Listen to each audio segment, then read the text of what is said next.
People, बेलपत्र और आंवले के वृक्ष की पूजन का विधान।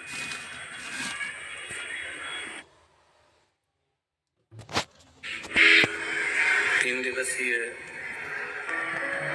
बाहर आवाज नहीं आ रही है, बाहर भी आवाज नहीं, हॉल में नहीं।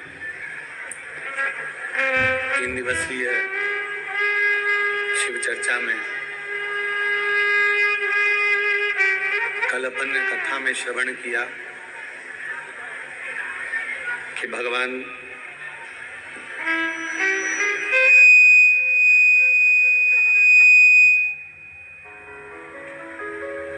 पीपल, बेलपत्र और आंवले के वृक्ष की पूजन का विधान, उनके पूजन का महत्व। एक कथा के प्रथम दिवस में आप लोगों को सभी ने, शिव भक्तों ने श्रवण किया था कि सभी लक्ष्मी जी को अपने घर में बुलाना चाहते हैं, पर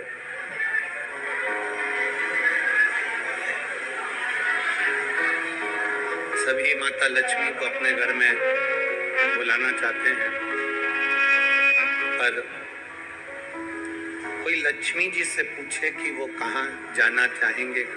कल जैसी आवाज करो, परसों कल अच्छी आवाज थी, आज बिल्कुल गड़बड़ कर दी है।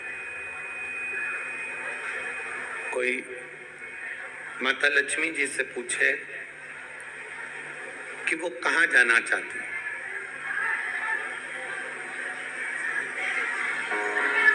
किस स्थान पर वो रहना चाहती हैं, किस स्थान पर वो जाना चाहती हैं,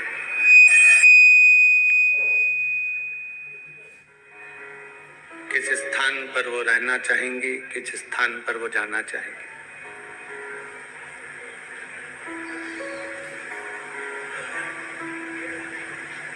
एक आपका विचार होता है कि लक्ष्मी हमारे घर आए,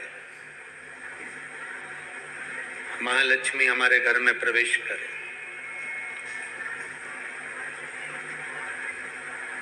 शिव जी से भी भगवान नारायण ने यही बार बार कहा कि मैं माता लक्ष्मी को देखकर, भगवान नारायण ने लक्ष्मी जी को देखकर ये बोला कि मुझे लक्ष्मी चाहिए, ये लक्ष्मी हमारी हो जाए, ये लक्ष्मी हमको प्राप्त हो जाए।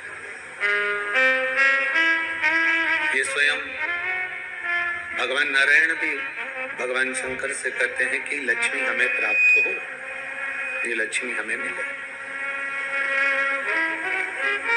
शंकर भगवान ने माता ख्याति देवी से, शिवजी ने माता ख्याति देवी से केवल एक ही बात कही कि ख्याति माँ, आप लक्ष्मी जी का विवाह मेरे साथ करना चाहती हो।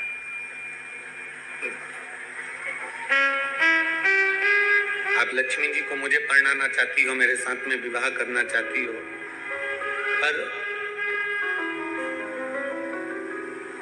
लक्ष्मी को नारायण को दिया जाए तो वो श्रेष्ठता होगी। नारायण से क्या मतलब है?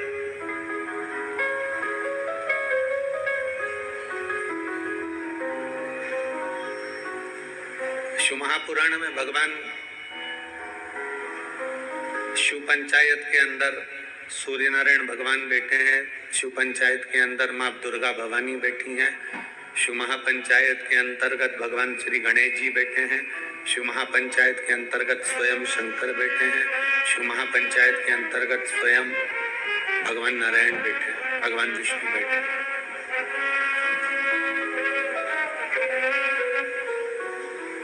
शिव महापंचायत के अंदर ये सब विराजमान। नारायण क्या है? लक्ष्मी जी नारायण भगवान को ही क्यों दी जाए? लक्ष्मी जी नारायण भगवान को ही क्यों प्रदान करी जाए? किस लिए? क्यों? शंकर भगवान कह रहे हैं कि लक्ष्मी को ख्याति देवी आप नारायण को दे दीजिए। ख्याति देवी, ये लक्ष्मी को आप नारायण को प्रदान कर दो, आप नारायण जी को दे दो। आखिर क्यों, किस लिए? शिव तत्व कहता है, स्कंद पुराण कहती है, क्योंकि नारायण के पास में लक्ष्मी का होना इसलिए जरूरी है क्योंकि नारायण लक्ष्मी को, जो सत्कर्म करने वाले हैं, भगवान नारायण कहते हैं कि संसार का मनुष्य यदि देने की भावना रखेगा, संसार का मनुष्य यदि समर्पण की भावना रखेगा, संसार का मनुष्य यदि परमार्थ की भावना रखेगा, तो ये निश्चित है कि जैसे नारायण परमार्थ का भाव रखते हैं, सबको देना जानते हैं, सबका कल्याण करना जानते हैं, तो लक्ष्मी उनके पास रहती है। उसी तरह संसार का मनुष्य जब परमार्थ का भाव रखेगा तो लक्ष्मी उसके घर में भी अवश्य रहेगी। लक्ष्मी वहां अवश्य रहेगी।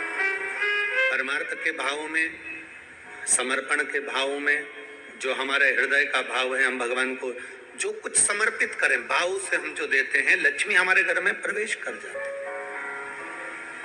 और शंभु शरणे पड़ी मांगू घड़ी रे घड़ी, दुख का विकास नहीं है बिल्कुल भी।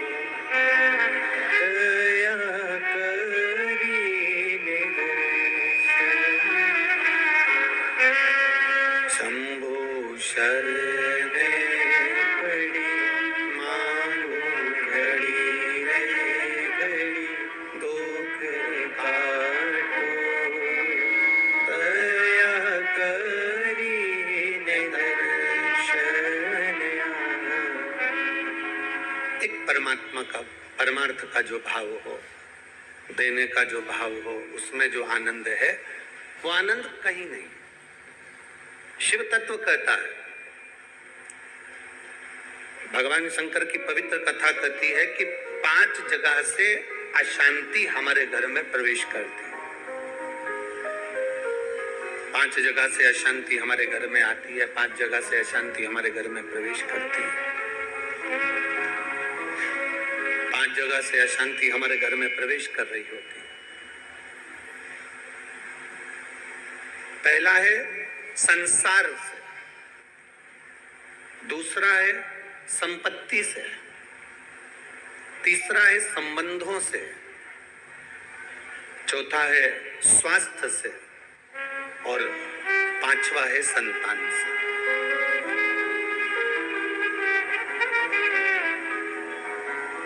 इस कथा को समझिएगा जरा कि 5 जगह ऐसी है जहां से अशांति हमारे यहाँ प्रवेश कर रही है। उसमें 5 जगह में एक जगह संपत्ति भी कही, 5 जगह में से एक जगह संपत्ति को भी बताया गया कि जैसे संसार से भी अशांति प्राप्त होती है। संसार के लोगों में आप सोचते हैं कि मैं संसार में जितना रहूंगा, जितना सबके साथ में रहूंगा, उतना मुझे सुख मिलेगा, शांति मिलेगी। ना ना ना, स्कंद पुराण कहती है हो नहीं सकता। संसार के लोगों के लिए आप दुनिया भर का कितना भी सुख प्रदान कर दीजिए, किसी के लिए आप अपनी जान भी निकाल कर रख दीजिए, संसार के लोगों के लिए आप अपनी पूरी संपत्ति भी लुटा कर रख दीजिए, संसार के लोगों के लिए अच्छे से अच्छा वस्त्र, आभूषण, माणिक, मोती, रतन जो कुछ दे सकते हो दे दीजिए। उसके बाद भी संसार के लोग कहे बिना रह नहीं सकते। आपको कहे बिना रहेंगे नहीं। आप कितना भी सुख उनको दे दीजिए, आप कितना भी सुख उनको प्रदान कर दीजिए, आपको वो सुख आप दे भी देंगे। एक व्यक्ति अगर अपने घर की शादी में करोड़ों रुपए खर्च कर कर पूरे घर के मेहमानों को, संसार के लोगों को, सबको बुला ले, और सबको बुलाने के बाद में वो सबका सम्मान करे, सबका आदर करे, सबका सत्कार करे, सब कुछ अच्छा करे, सबका आदर भी करे, सबका सम्मान भी करे, सबको खूब दे भी और खूब खूब प्रदान कर दे, उसके बाद भी दुनिया के लोग कह देंगे हराम का आ रहा होगा तो लुटा रहा होगा। ये दुनिया की रीति है, ये दुनिया का क्रम है। संसार का व्यक्ति जितना आप विचार करेंगे कि मैं संसार के अंदर रहूं, लोगों के अंदर विराजमान रहूं, मुझे यश ही यश मिले, तो बहुत मुश्किल है। आप दुनिया का सारा सुख दे दीजिए तो भी यश की प्राप्ति नहीं हो सकती। थोड़ा बहुत मिल गया तो मिल गया, किसी ने कह दिया, किसी को आपने देते रहे तो मिल गया। संसार अशांति देता है। संपत्ति, शिव महापुराण की कथा कहती है, स्कंद पुराण कथा कहती है कि हमारी संपत्ति भी हमको अशांति देती है। जिसके पास कुछ नहीं वो आराम से रोड के किनारे टाट बिछाकर बहुत मस्ती से सोता है।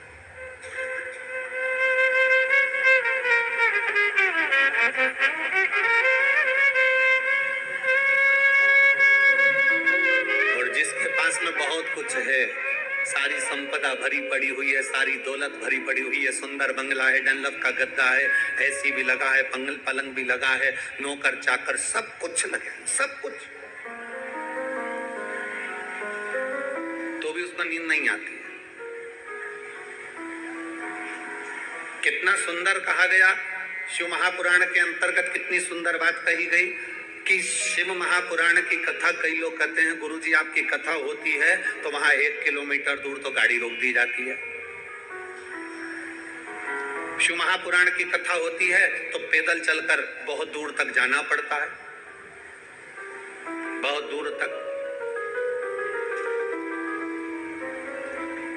पर कोई किसी चिकित्सक से पूछे, कोई डॉक्टर से पूछे, कोई आयुर्वेद वाले से पूछे, कोई होम्योपैथिक वाले से पूछे, कोई योग गुरु से पूछे कि शास्त्र क्या कहता है, हमें स्वस्थ रहने का तरीका क्या बताता है, तो कहा सबसे सुंदर तरीका है स्वस्थ रहने का कि जितना पैदल चल सकते हो उतना जिंदगी में सुख प्राप्त कर सकते हो। अब भगवान भोलेनाथ जी की कथा सुनने के लिए आप लोग आते हैं, शंकर जी की कथा में आप लोग पहुंचते हैं, शिव पुराण में पहुंचते हैं, तो बाबा भोलेनाथ पहले ही तुम्हारे स्वस्थ रहने की व्यवस्था कर देता है। भोले बाबा करता क्या है कि 1 किलोमीटर दूर तो गाड़ी रुकवा देता है। तुम कितने बड़े भी सेठ हो, 1 किलोमीटर दूर गाड़ी रुकवा दी और बड़े प्रेम से पैदल पैदल आराम से चलते चलते चलते चलते कथा में पहुंच गए, आसन लगाया, बैठ गए, बैठने के बाद वापस जाने की तैयारी हो जाती है। शिव महापुराण की कथा कहती है संपत्ति सुख नहीं देती, संपत्ति अशांति दे देती। संपत्ति शांति नहीं दे सकती, वैभव दे देगी। आप डनलप के गद्दे पर सो जाओगे, आप खूब जेवर पहन लोगे, आप अच्छे वस्त्र पहन लोगे, आभूषण धारण कर लोगे, सारा सुख तुम्हारे पास में आ जाएगा, पर शांति नहीं आ सकती। इसलिए बारंबार कहा गया मिलता है सच्चा सुख केवल भगवान तुम्हारे चरण। बाकी की दुनिया का सुख कहीं नहीं प्राप्त हो सकता। दुनिया का सर्वाधिक सुख भगवान के चरणों में। आप कुबेरेश्वर बाबा की धरा पर आए हैं, कुबेरेश्वर बाबा की धरा पर कभी पहुंचे या आए तो कुबेरेश्वर बाबा की धरा पर पहुंचकर तुम कहीं पर भी एकांत में बैठ जाओ, जितनी देर बैठे रहोगे आपको ऐसा महसूस होगा कि मेरा शंकर तुम्हारे आसपास में से घूम कर निकल कर गया है। शिव तत्व की प्राप्ति और सारे तीर्थ धाम आपके चरणों में। हे गुरुदेव प्रणाम आपके चरणों में। सारे तीर्थ धाम आपके चरणों में। हे गुरुदेव प्रणाम आपके चरणों में। आप जितनी देर बैठोगे परमात्मा के चरणों में, जितनी देर विराजमान हो परमात्मा के चरणों में, जितनी देर बैठे हो उतनी देर तुम्हें शांति है, उतनी देर आनंद है। तो शिव तत्व कह रहा है कि संसार में शांति नहीं है, संपत्ति में शांति नहीं है। शिव तत्व कह रहा है संबंधों में शांति नहीं है। जितने संबंध बनाते चले जाओगे, नहीं साहब हमने इनको हमारा भाई बना लिया, घर का भाई निबड़ी दिया, भाई बना के बैठा। नहीं साहब इसको हमने हमारी बेटी बना लिया, घर की बहन बेटी को साड़ी नहीं दिला रही और दूसरी बेटी बनाते फिर। नहीं साहब इनको हमने हमारा काका जी बना लिया, घर का काका जमीन और जायदाद के लफड़े में पड़ा, आज तक नहीं सुलझ रहा और एक और काका बना के तैयार कर लिया। नहीं साहब ये हमारी बुआ है, नहीं साहब ये हमारा ये है। नहीं, संबंध जितने जितने संसार के लोगों से जोड़ोगे शिव पुराण कहती है जो हमारा संबंध है जितने लोगों से जुड़ा है उतना ठीक है, पर अलग से कोई संबंध जोड़ने का प्रयास मत करो, अलग से परमात्मा को जोड़ने का प्रयास करो तो जीवन की सार्थकता है। जीवन के साथ परमात्मा को जोड़ो, परमात्मा को अपने करीब लाने का प्रयास करिए, परमात्मा को अपने नजदीक लाने का प्रयास करिए। परमात्मा को अपने करीब में जितना जितना लेकर आओगे उतना उतना सुख और शांति आपके जीवन में आती चली जाए, उतनी शांति, उतना सुख। शिव महापुराण की कथा के माध्यम से 3 दिवसीय शिव चर्चा का ये सुंदर संवाद आज तृतीय दिवस है, विराम का दिवस है। स्मरण रहे, संसार से, संपत्ति से और संबंधों से शांति की अनुभूति नहीं है। संबंध भी हमको अशांति देते हैं। किसी ने कुछ कह दिया, मन अशांत हो गया, किसी ने कुछ बोल दिया, मन अशांत हो गया, कहीं किसी ने कुछ कहा, अपन घर से निकल कर चले गए, मन अशांत हो गया। अच्छा, जरा सा विवाद हुआ, लोग घर छोड़कर चले जाते हैं। हमको ये समझ में नहीं आता कि घर में तुम रहकर भी शांति का अनुभव नहीं कर पाए तो क्या क्षिप्रा जी के तट पर जाकर, गंगा जी के तट पर जाकर, नर्मदा जी के तट पर जाकर, किसी तीर्थ में जाकर, सबको छोड़कर अकेले घर से निकलकर, घर के बाहर जाकर क्या तुम्हें शांति मिल जाएगी? जम के बोलो जरा, नहीं मिल सकती। घर छोड़कर शांति का अनुभव नहीं हो सकता।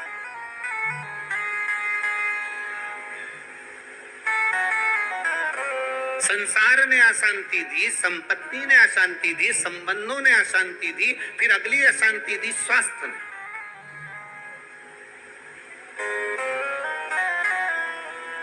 घुटने दुखने लगे, कमर दुखने लगी, पीठ दुखने लगी, अशांति होने लगी, अब मैं बहुत बीमार रहने लगी, मेरे जीवन का क्या ठिकाना।